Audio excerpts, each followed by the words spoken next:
আসসালামু আলাইকুম। আমি প্রফেসর ইশরাত জাহান, অধ্যাপক এবং বিভাগীয় প্রধান, গাইনি এবং অবস্টেট্রিক বিভাগ, খুলনা মেডিকেল কলেজ, খুলনা। আমি গত 12 বছর ধরে ইনফার্টিলিটি এবং আইভিএফ নিয়ে কাজ করছি। বর্তমানে কাজ করছি চিফ কনসালটেন্ট হিসেবে গ্লোবাল ফার্টিলিটি সেন্টারে।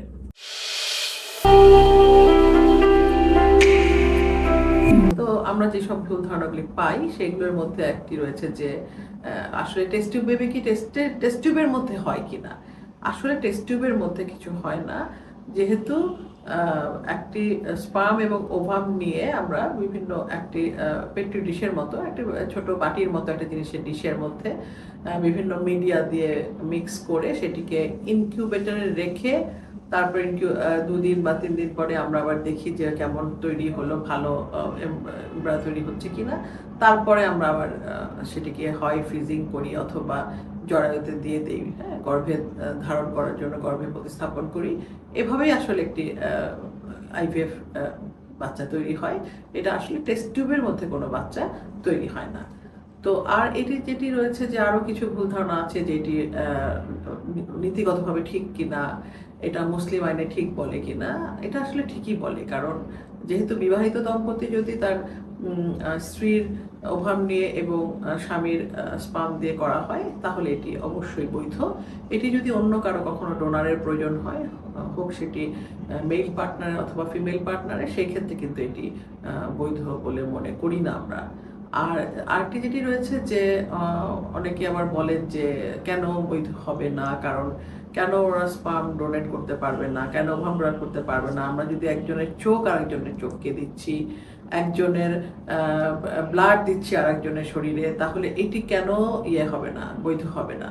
তো আসলে এটি জেনেটিক ম্যাটেরিয়াল ট্রান্সফার হয়, তো সেই মেল বা ফিমেল পার্টনারের দুইটি ওদের ডিম্বাণু এবং শুক্রাণু থেকে তৈরি এমব্রায়োতে জেনেটিক ম্যাটেরিয়াল ট্রান্সফার হয়, সেই জন্যই আসলে এটিকে বৈধতা দেওয়া সম্ভব হয় না। আদারওয়াইজ যদি আমাদের চোখ দেওয়ার মতো বা ব্লাড দেওয়ার মতো সিঙ্গেল একজনের কাছ থেকে একজন নিত তাহলে হয়তো এটি দেওয়া যাইতো।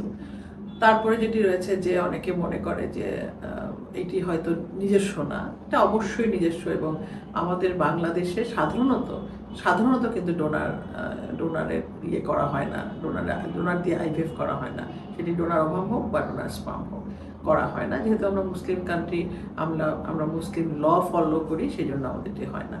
আরেকটি, অনেক সময় অনেকে বলে থাকে যে ম্যাডাম ওইখানে এক জায়গায় ডাক্তারের কাছে গেলাম, তারা বললো যে অ্যাজোস্পার্মিয়া, অর্থাৎ আমার বীর্যতে কোনো স্পার্ম নাই, হ্যাঁ, শুক্রাণু পাওয়া যাচ্ছে না।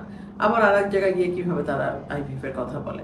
আসলে আরেক জায়গায় যেটি বলে সেটি হলো যে তারা প্রথমে বায়োপসি করে, টেসা বা পেসা করে, তারা সেটা যদি পায় তাহলে সেটা দিয়ে ইক্সি করবে, তাহলে সেটি একটু বেশি তো পাওয়া যায় না, তখন 2টা 3টা 4টা পাওয়া যায় বায়োপসি করে।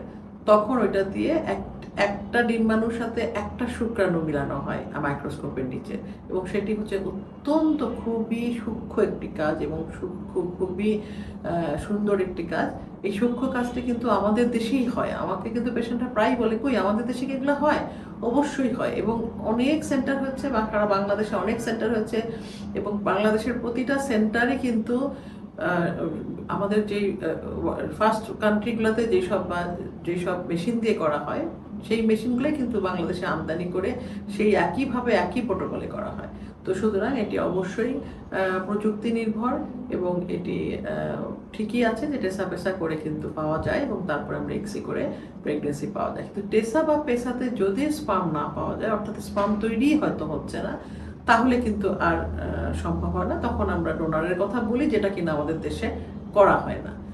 আর এগুলোই আসলে খুব আমাদের মিথ, এগুলা নিয়ে পেশেন্টরা কোশ্চেন করে থাকে, এগুলা নিয়েই চিন্তা করে থাকে। আর একটি যেটি আছে যে পেশেন্টরা মনে করে আরো কিছুদিন দেখি, হয়তো ক্লিয়ার ইন্ডিকেশন যে এটা আসলে আইভিএফ ছাড়া করা যাবে না, টেস্ট টিউব বেবি ছাড়া করা যাবে না, তারপরেও তারা বলেন আরো কিছুদিন দেখি। এই আরো কিছুদিন দেখতে গিয়ে যেটি হয়, যখন তাদের দুজনের বয়স বাড়ে, তখন মহিলারও ডিমের কোয়ালিটি খারাপ হয়ে যায়, পুরুষেরও শুক্রাণুর কোয়ালিটি খারাপ হয়ে যায়। তো সেই জন্য আমরা বলছি, এই কথাটি আসলে বলতে চাই সবার মাঝখানে, যে যদি হওয়ার নাই হয়, যদি আপনার চিকিৎসক আপনাকে আইভিএফ এর কথা বলেই থাকে, তাহলে কিন্তু অবশ্যই আপনার আইভিএফ এ যাওয়া উচিত। কেননা দেরি করলে এই আইভিএফ এর ফলাফল, আইভিএফ করলেই যে ফলাফল 100% ঠিক হবে তা কিন্তু না।